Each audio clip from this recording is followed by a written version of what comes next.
Welcome to the podcast Culture of Confidence. I'm Wayne Schoeneberg. I have a special guest today. He's a speaker in the ag sales field. His name is Greg Martinelli. He's a member of the National Speakers Association and is president-elect of the St. Louis chapter of the National Speakers Association. Greg is also a former Army officer. Please welcome my special guest, Greg Martinelli. Greg, thanks for being here. Well, thank you, Wayne. So fun to be on here and talking with you. Appreciate it.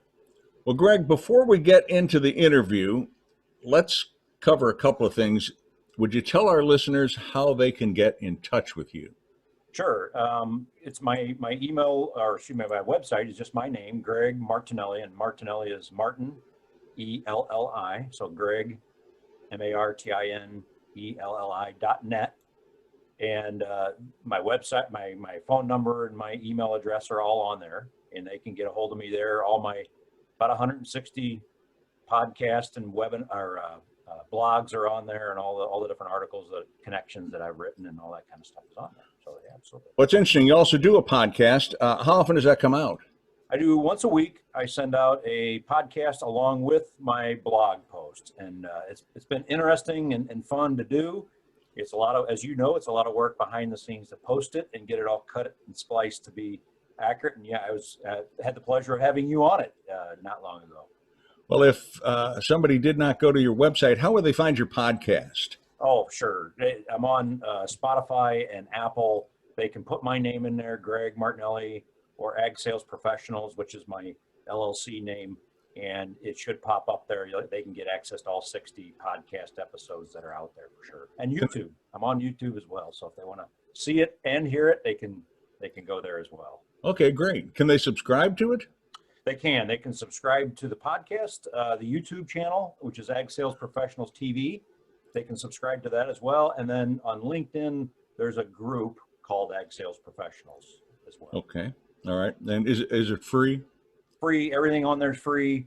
The weekly, and I don't slam people with a lot of emails. I don't have a CRM machine that takes their email address and spits out every piece of content every hour. I mean, there's nothing wrong with that. I know there's a lot of folks in our industry that do that, but I don't do that just simply because I sell a lot to VP of sales and chief marketing officers, and they will not tolerate 3 or 4 a day.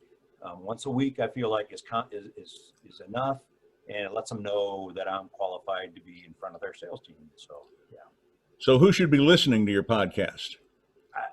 Primarily, it's aimed very, very narrowly niched at ag sales. But I will tell you that the principles and the concepts are B2B sales.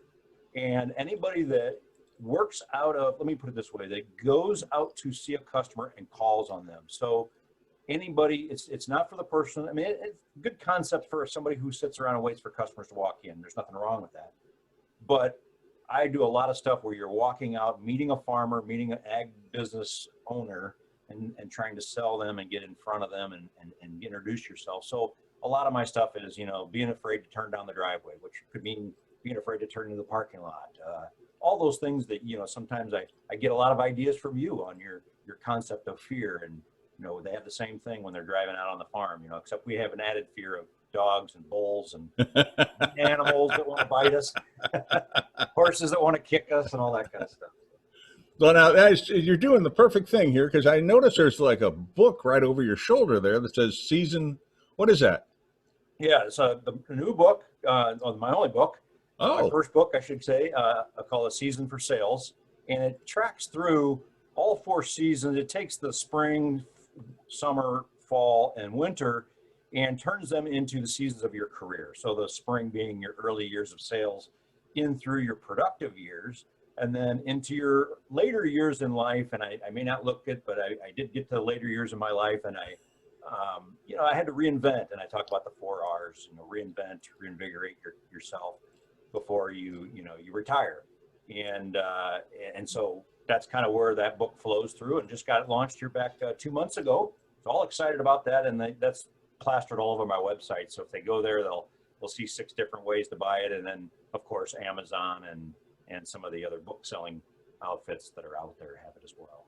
Well, great. Well, now this is, of course, a podcast, and we're not going to have the visuals most likely. I doubt that I'll post this on YouTube, but maybe I will.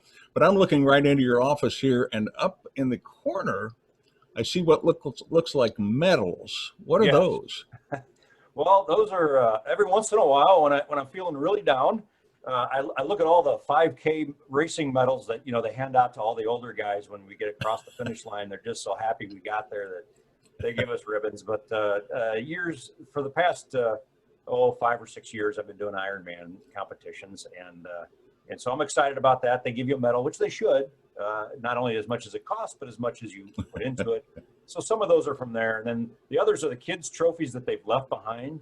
My kids are in their they're in their 20s, so they haven't settled yet, and so I still have all their stuff, and some of the stuff that I include up there is trophies that I either coached them at the sport or was a participant with them in the races and family triathlons and all that stuff. So yeah, a lot of fun and exciting stuff, and it's a great way to stare up and when you're feeling down, to look up there and say, well, at least I accomplished something in life.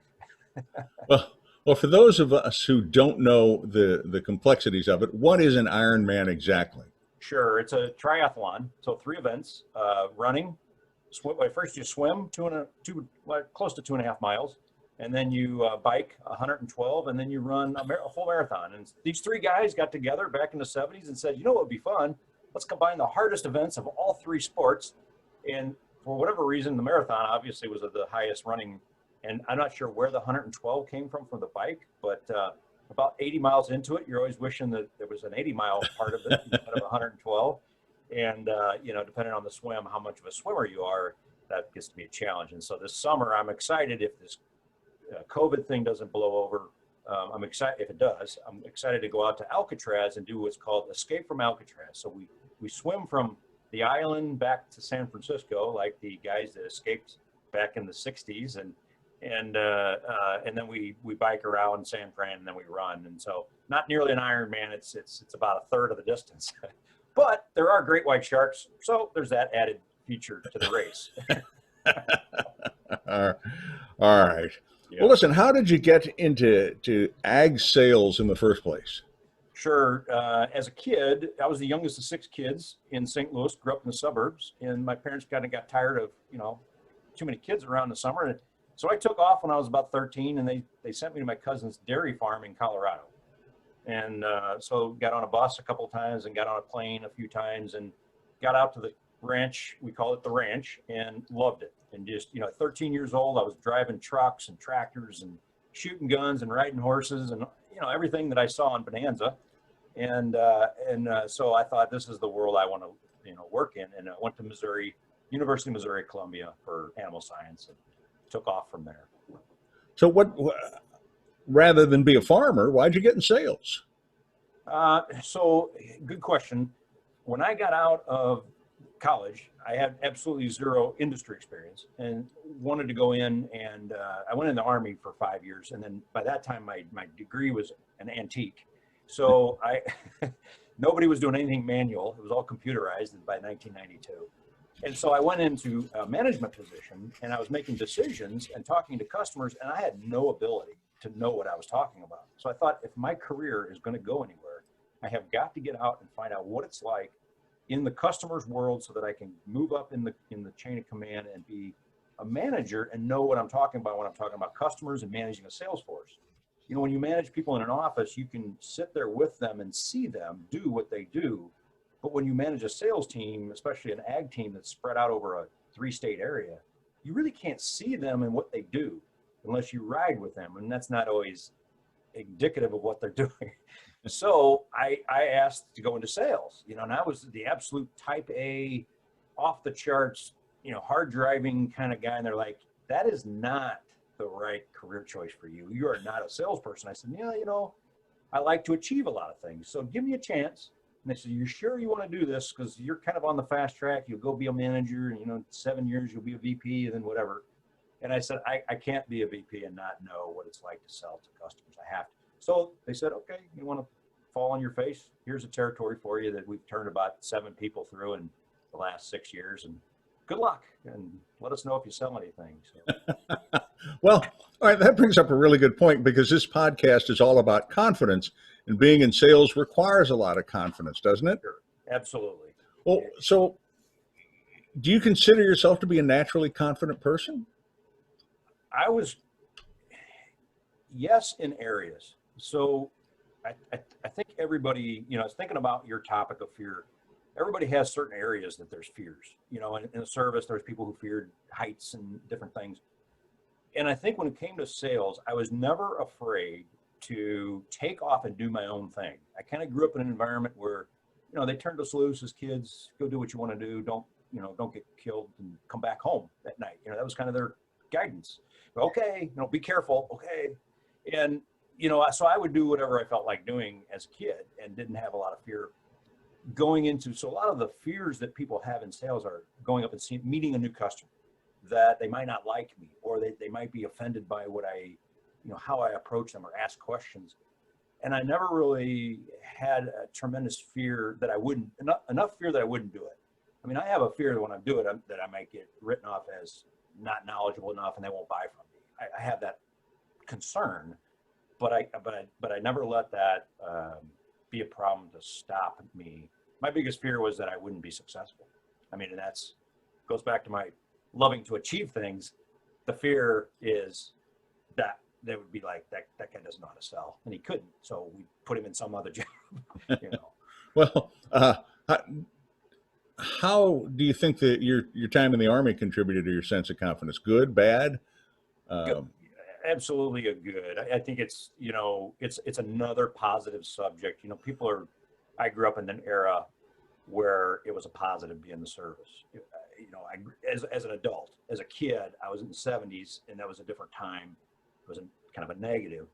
In the 80s and 90s, it was a positive. So people were very appreciative, and they were very good about it, and they wanted to know about it, and they were thankful that you did the service. But it also gave me a lot of just general people experience, because as you know, you were in for many years yourself and been around it for many years, and that you run into people from all walks of life, all different religions and different sides of the country, and you get to see a wide variety of things, and you get appreciative, and you know that everybody has their fears and their problems, and I think that's the other side of it, is everybody has their failings, and you just keep marching forward. As always, something happens and somebody drops out, the next person picks up, and you just keep going back at it again. How would you compare your sense of confidence as a young person, as a teen perhaps, to where you are today? You think it's the same? Have you improved? Yeah, no, it's very different. As you know, we always just all I'm 10 feet tall and bulletproof when you're 18 years old. Unfortunately, that's how we feel, and that's how I felt. That would never happen to me. I can cross the street, the busy highway when I'm 12, and I'm not going to get hit by a car, and all those things you tell your parents to reassure them.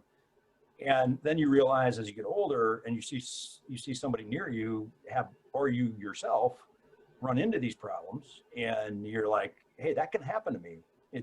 I was this close to getting creamed by a car. I was this close to my parachute collapsing, or, I was this close to, and you start to look back and say to yourself, I was really close to being, in a lot of trouble. And so I think the confidence you get as an older person is one that, first of all, you're thankful that it didn't happen to you. And second of all, you're a little bit more realistic in for the ability for it to happen. Like, this can happen to you. You may get a disease that, they can't cure. And you have family members that go through that, or friends that go through that. And you're like, they did everything right.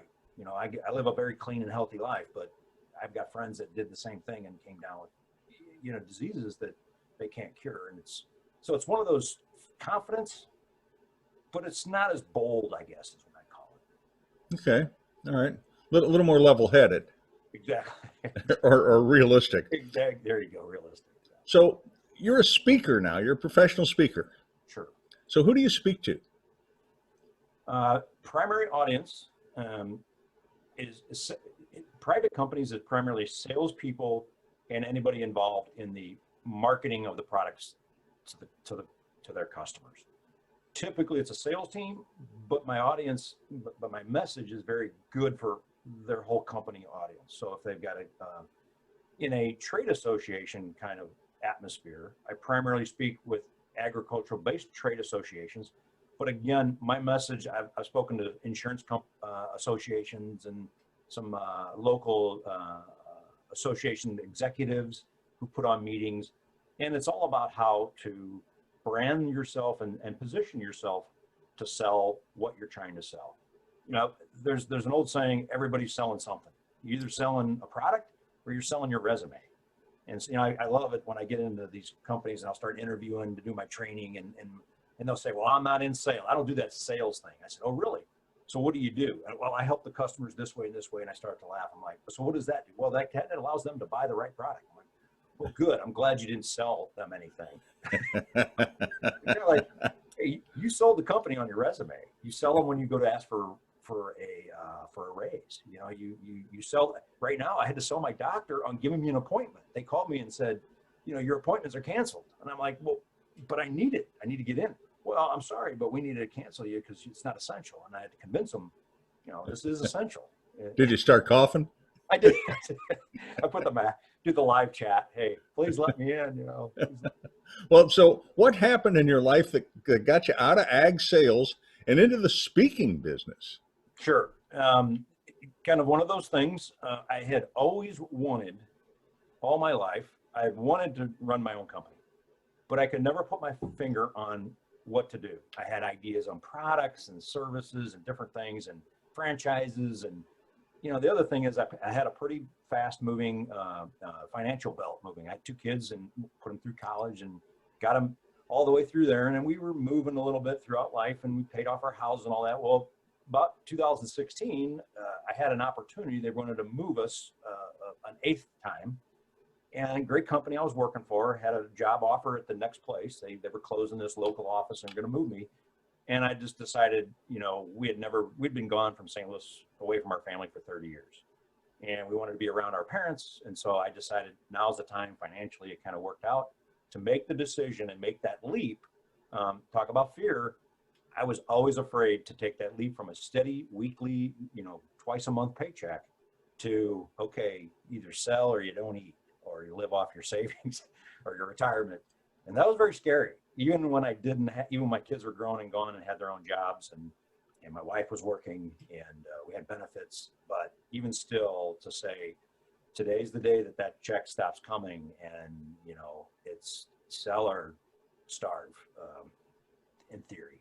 Well, that's a big leap. I mean, how did you prepare yourself for that? I'm a over preparer. So I spent, we kind of knew it was coming for a while and we didn't know exactly, we were in this merger. So I spent quite a bit of that time researching NSA. So NSA was a big help. I came to the first meeting. You were in there as vice president, I believe, or programming manager at that time. And I started listening to the people that were speaking to our group about multiple streams of income. When I first left, I was going to be a speaker and that's all I was going to do. I was going to dazzle the world with my presence and, you know, make all this money like Zig Ziglar and whoever else. And then I realized, you know what, these guys are making a lot of sense. You got to have multiple streams of income. So I involved training. And as I prepared, I looked at those streams of income and started thinking, am I going to buy somebody's product? Or am I going to build my own product? I met with you. I don't know if you remember, I reached out to you and Sure. said, hey, I'd like to, you know, buy $2 worth of coffee and get $300 worth of advice. And you were kind enough for the deal. And, but you did, you know, I had all these ideas and you said, well, why don't you go sell a speech first? And I took that to heart. I was like, you know, that's a good idea. That's what I would tell somebody who said, hey, I want to make an ice cream stand in, you know, Fairbanks. It would be like, okay, well, go sell some ice cream first. And then I'll give you, you know, the loan. And so that's how I prepared. I started making the calls and getting ready and seeing which, you know, just putting the material together. And then the first day it happened was when I launched my website, started building my website, and realized how much work that goes into, I don't think people realize how much work goes into when you see somebody with a simple website, a podcast, a YouTube channel. There is a lot of background. Well, you got a great website. I really like that. Thank you. Yeah. Well, so you've talked about something that I know, being in the National Speakers Association, people talk about all the time, and that is multiple streams of income. Sure. So how do you develop that, and what are your multiple streams of income? Sure. Um, I launched with a, big dollar ticket item, $5,000 and $10,000 products on valuable training. And what I didn't realize is that, and I heard it, I don't remember, I heard it a couple different places, but somebody said, Greg, you need a free product, then you need a $30 product, you need a $100 product, you need a $200 product, a $900 product, and then, then you're thousands of dollars. And I'm trying to think of, they're like, the reason is people need to dip their toe in the water. If you were a national brand that everybody knew, you were whatever, the Smithsonian sales training program. Everybody'd say, "Oh, I know that Smithsonian. We know that." But you're nobody. You just hung your shingle out and said, "I'm a sales trainer." So they've got to have a way to find out. Should we put this guy in front? And there's a lot of risk. I'm going to put this guy in front of my sales team and agree to pay him $5,000 or $10,000. I could be risking my career by doing that. So they need a way for. So I have a free blog, and then I had webinars that I did for $30, and then I had a program I was doing. It was a little lengthier deal for $100, and then after that I did a mastermind for $1,300. And then, and each of these were longer and provided more content. And then I do, of course, private training for companies. I tried some, I haven't done any events, so to speak, where I bring them all in. I say, okay, tomorrow I'm going to be in Alton, Illinois, come to my meeting and I'll train you on sales. I haven't done those. The timing is tough in ag. It's very seasonal. So if I was to say next Tuesday, half my audience would be able to be there, the other half would be busy. But that's how I develop those multiple streams. And then, of course, as we talk about in publishing books, spend thousands publishing a book and you'll make tens of dollars. And so I'm making tens of dollars every time somebody, 20 people order. But I've enjoyed it. I've enjoyed building the material and putting it all together. Well, look, having that many different irons in the fire, and being able to have the guts to go out and put yourself out. I mean, every time you do that, you're putting yourself out for rejection. Yes. How do you get past that? What is it about yourself that you could pass on to other people that are listening to this podcast as to why you have the confidence to do that? There's a great little way that somewhere up in my brain, I twist it. A major in the Army would say, Martinelli, you got a mind like a steel trap. Everything goes in there, gets mangled, and so, and what the way that I do what you asked is I take it, and I've learned this obviously from many people in NSA and many speakers previously, is turn that failure into a learning experience. And it's the only way I can justify, one of the tributes I put in my book was to my 5 older brothers and sisters, in that they were very humbling.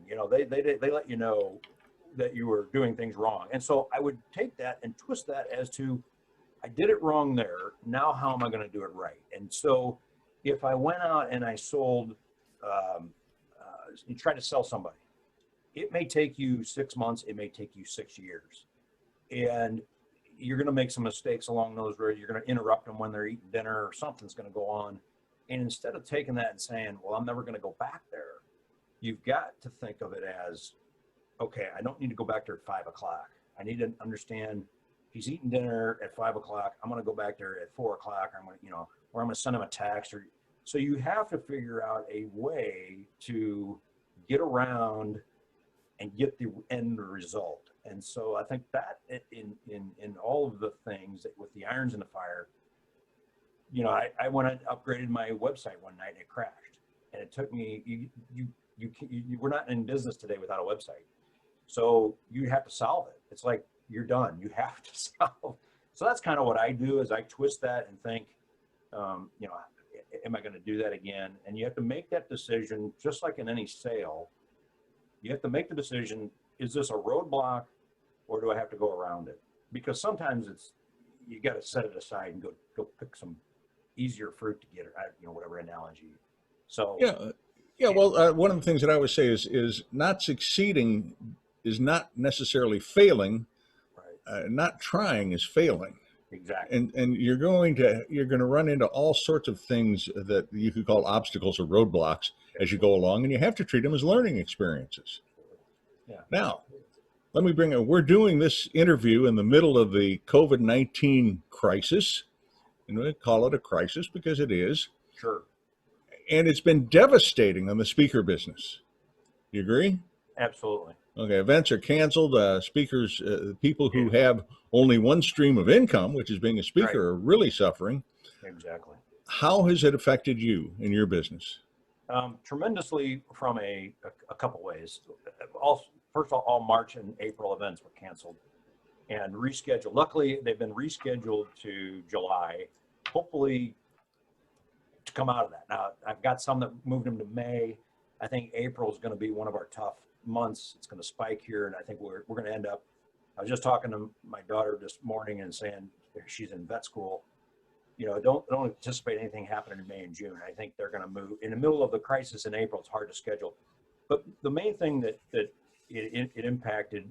But I had a little bit of a coaching virtual income stream, so to speak, that is helping. So I do some coaching with a couple of companies. I do some webinars with several sales teams currently. I've got some remote type stuff that went on. The sales training, the training itself, where you do role plays and involvement, I can't really do a lot of that. I can do some small, so that it reduced the income from what you would get in as an in-person presenter to a webinar, maybe a third of what you would make. So it's kind of one of the things we're all in a wait and see. If we get through April and we start to clear up in May and then we get back out there in June, yay, we're over with and we're done. That's wishful thinking. The other thing that I think is very difficult for people that they don't understand is, and I've spent 25 years officing out of my home. People that don't do that, they think that's a cool thing and it's great. It's extremely lonely. And when you're isolated, every time I call my kids and they say, "Where are you at, Dan?" I'm at the post office mailing some books. They're like, "Go home, stay at home." Like I called you and I did that to you. You were out, and I'm like, but I need to see people. We got on a board meeting the other night. I was like, "Oh, my friends," and so I don't think people realize that. They think you look out your window and you see the whole world going by, and nobody knows you're there. And I had this in sales. You offsite your home. So if you're a sales manager, if you're a manager, if you're a parent, if you're whatever, if you got people that are out there doing that, it's very important, especially if they have never done it before, to give them a call once in a while. Hey, how's it going? You'd be surprised, it's how happy they would, even if they're tough and they don't want to say that they're lonely, nobody wants to admit it, but it is. It's just, and you start making a lot of phone calls and so. Well, are you keeping in touch with your clients or your prospects during this period of time? I did. I do. And what I've done, the ones that we've moved off, I offered them webinars, free webinars till we get there. 1 or 2 a month. I didn't, not every week, but if they wanted to, I guess we would. I've got some time on my hands, but I've offered them webinars till we get to that point, so that we can kind of be a little more ready once we get there. The other thing I've done is I've impressed upon them, because a lot of people I talk to or I sell to are the sales manager. So I've told them, hey, when you sent these guys home, make some phone calls to them, reach out to them. Don't let them, if especially if the sales manager is what I would call an introvert, maybe an S or a C in the disc profile. I'll say, hey, don't think that no news is good news, or that if they don't hear from you, you need to reach out to them. Take the initiative to call them and talk to them.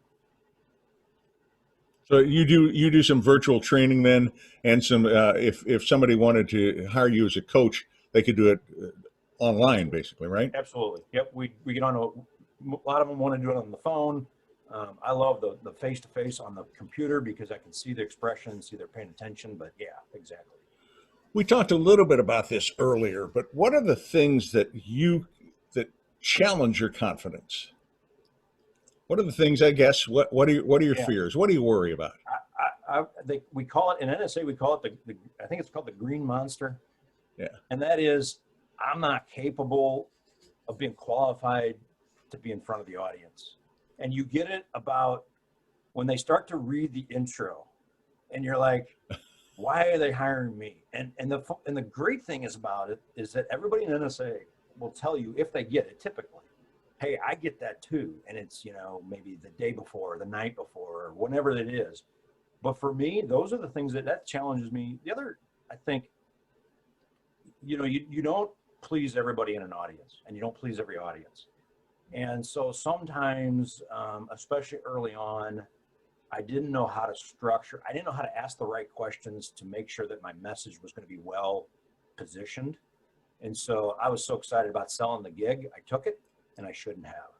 And so I think that's one of those things where I'm typically not fearful of what I'm going to talk about. I'm fearful that the way I talk about it, or the message, the way I display it, they're not going to like it. They're going to think my stories are silly, and we wanted somebody that was serious, and you were making a joke about something, or you made a joke, or what, vice versa. And so those are the things that really will challenge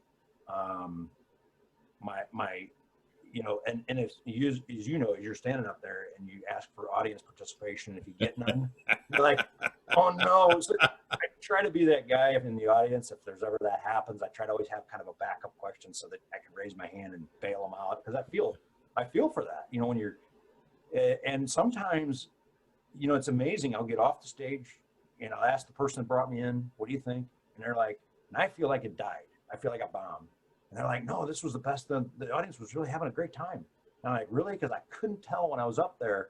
It looked like a bunch of, stone Easter Island statues, and and vice versa. I've had them where it seemed like they were interchanging and everything was going well, but the president of the company didn't like it. And I've gotten that feedback for. They're like, did the president wanted to know, was that what we hired Greg to speak on? And the guy who brought me in said, yeah, that's what we paid him to speak on. We reviewed it several times.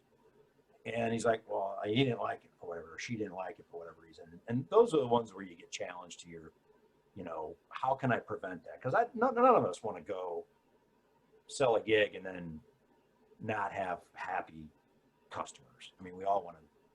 Well, that's sure. Well, we all want to make everybody happy in what Yeah, we do. Let me ask you this: do you enjoy what you're doing?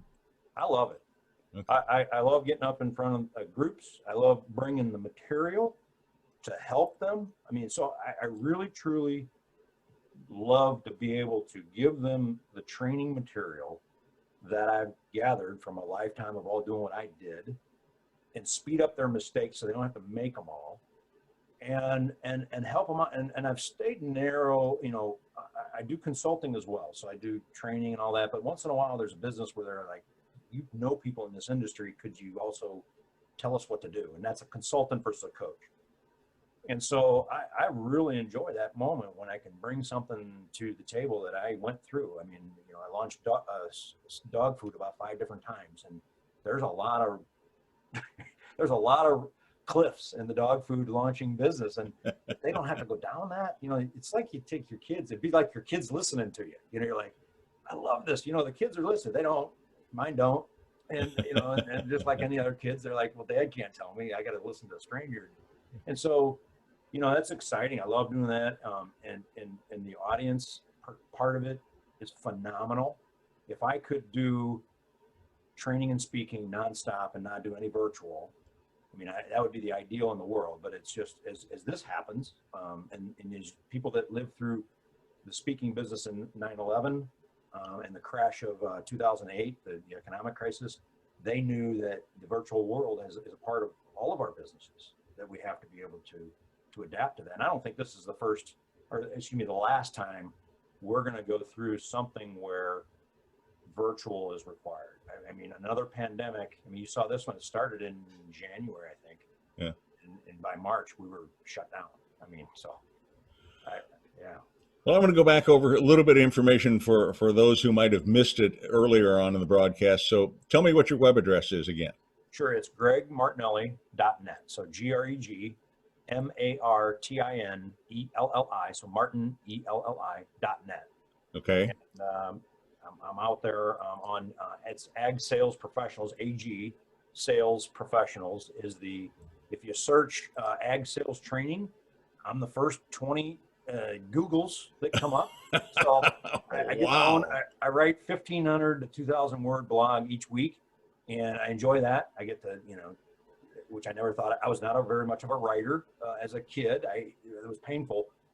People tell me that. I say, if you write about what you know and you like, you can write. And they're like, where do you get those topics? I said, I got a whole drawer full of them because it's the stuff that I ran across. So that helped me get Google positioning. So yeah, if they Google me or my, I couldn't get .com because there is another Greg Martinelli out there, believe it or not. Is that right? He's got some kind of business. Yeah, he got the .com. So, Huh. Well, how about that? yeah. So it's a tough time right now, not only for speakers, but for everybody. Sure. Okay. So what advice would you give to somebody today that's in the ag sales field that's going to help them stay confident about the future? Here's the two things I tell them, and it's part of my keynote. It's called "They Need You Now More Than Ever Before." The first thing I tell them is that right now there's 7.5 billion people in the world. By 2026 or 28 or whatever the number is, we're going to be at 10 billion. Every day they wake up, and I don't say that they eat 3 meals a day because I know that 10 billion or 7.5 billion don't eat 3 meals. That's unfortunate. They're gonna need to eat. They're gonna want to eat. And so that's the great thing about agriculture is it's not going away. It's not seasonal. In World War II, when they said we're all going to eat a pill once a day, and my mom was telling me that was in movies. That never happened. We still need food to move through our intestine. So we're going to eat, and we're going to need to eat. So ag is going to be here before and after the crisis. That's the first thing. The second thing is that your customers, if you're in sales of any kind of sales, your customers need you now more than ever before, because some of them have never been through something like this. Actually, none of us have. Well, World War II is the last time the world shut down. Maybe we shut down during, certain countries during crisis, but when the whole world shut down, it's probably World War II that I can think of. I don't know, maybe some others, but my point being, they need you to kind of help them make sense of the decisions that they're making, because people are making some irrational, and they want watching The Walking Dead, and they want to think that zombies are going to come out, and they hit this panic mode. And if you can help them foresee the future and say, look, this is not life. We're not going to be in this mode where forever. No, again, nothing's guaranteed. We could be, but my point being, your customers need you to come in and provide some guidance. And so if you can help them any way that you can, this is when that's going to pay off and be helpful for you down the road. They're going to remember you. You can't recreate the tough times. When somebody treated you poorly when you were down, you remember that forever. Now, when you were up and high and everything was going great and they treat you poor, you're like, I can forgive that. But when you reached out and said, hey, I need, I'm suffering. So I guess that's the two things I would tell them is, we're going to eat again. And secondly, they need you right now to come in and be a support center, be a coach for them. Well, that brings up the final topic I want to discuss with you. So let's say somebody from the ag sales business is listening to this podcast right now. Sure. And they're feeling terrible, and they're feeling uncertain about the future and everything else. Can you help them? From a mental standpoint, I can provide a lot of perspective of down times, tough times, good times, bad times. Excuse me. So I think from that standpoint, definitely can help them. If they're willing, this is the thing, is with coaching, you have to know that, as you're a trained coach yourself, they have to want to change and agree to move in a direction. If they're, that's always the thing, is if sales is a lot of work. People are like, what is the wording what's the trickery? Is the gun finger, the fake gun finger? It's a lot of work. And so same with coaching, as a person goes through a coaching program, they have to do the work to come through it successful. And so if they're struggling and they're feeling like the world's coming to an end, they may have to, put mothball their in-person stuff and take up a new approach or go after a new market segment or develop some other aspect of their business and be willing to do that. And I watch Shark Tank, and I watch one of my favorite ones is Mark Cuban, because he coaches people often. He'll kind of give them some advice like, I'm not going to buy your business, but you need to think about this. And they're like, nope, I don't need to do that. And he just shakes his head. It's like a coach that says, okay, if you know better, I guess go ahead. Try to go sell your product to Walmart and see how they strip the margin. But so I think can I help them? It's one of those things where if they're willing to be open to the advice and kind of work on the program and do some forms of it, and not necessarily follow everybody's advice, but be willing to learn. Yeah. Well, Greg Martinelli, thank you so much for being on Culture of Confidence. It's really been fun and really educational and inspirational too. This has been a Culture of Confidence with Wayne Schoeneberg. My guest today has been professional speaker and coach and consultant, Greg Martinelli. Please subscribe to this podcast and his podcast, and may you have the courage to be confident and the confidence to be courageous. Thank you.